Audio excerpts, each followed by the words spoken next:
Subscribe to ULO and get all our weekend racing coverage with more races covered on our website at ulo.co.uk.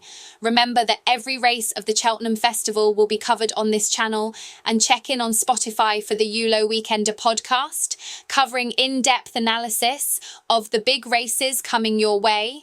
With Cheltenham almost here, there's usually some low-key racing on the last couple of weekends before the festival, but it's all over to Leopardstown tomorrow, where there's some interesting youngsters lining up and a decent field for the Quinn Bet Hurdle. The Marathon Dublin National could come down to a straight duel between Parig Roche's one-horse army and Cian Collins Brandt. This pair were 1-2 in a handicap chase at Fairyhouse at the end of January, with less than a length splitting them, but now Brandt is better off at the weights, so is taken to prevail. The further Brandt goes, the more his stamina will pay dividends, so this 3-mile 4 trip should be seeing him at his best.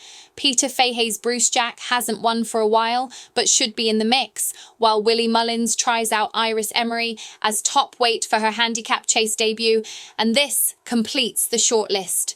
Brandt and One Horse Army to go head-to-head from 2 out, with Bruce Jack not far behind. Sunday's Nap is the Devil's Coachman, lining up in the Quinn Bet Hurdle.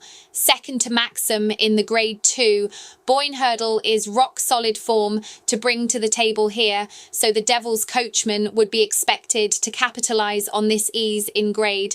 Gordon Elliott's The Pied Piper hasn't been seen since October, but has some pretty smart form in the book, including a fine head second in the County Hurdle at the Cheltenham Festival in 2023, so he heads the list of dangers. Aspire Tower is also smart on his day, though yard form at Henry de Bromhead's is a concern, so the Devil's Coachman it is for me. My next best goes in the opener, the Red Mills Auction Novice Hurdle. Gordon Elliott can score with Honesty Policy, who wouldn't have to improve much from his win at Narvan to take this. Sam Ewing didn't have to knock the spots off him for that cosy 8-length win, and he's expected to double up here. Also sired by Jukebox Jury, Gavin Cromwell's Champagne Jury has a similar profile, scoring with plenty in hand in a bumper at Naas in January, and goes over timber for the first time here. Holding an entry in the Champion Bumper at the Cheltenham Festival, it's an interesting move to put him in this auction novice by Gavin Cromwell, but I wouldn't be the one to question his judgment, to be sure.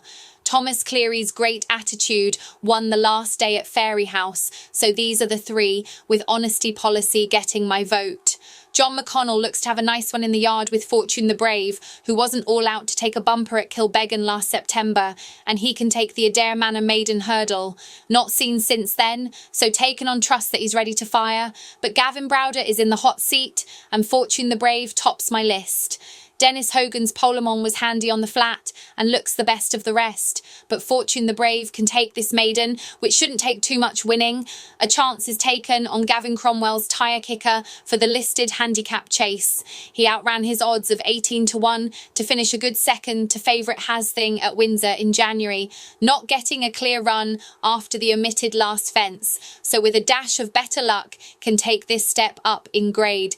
This certainly looks a workable mark for the handicap, with Connor Stonewalsh's £3 claim adding to the case 4.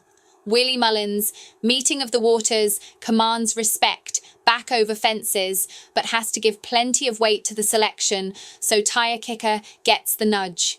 There was plenty to like about Carrickmorna Beach's debut under rules at Gowran Park the last day, so she's my pick for the bumper.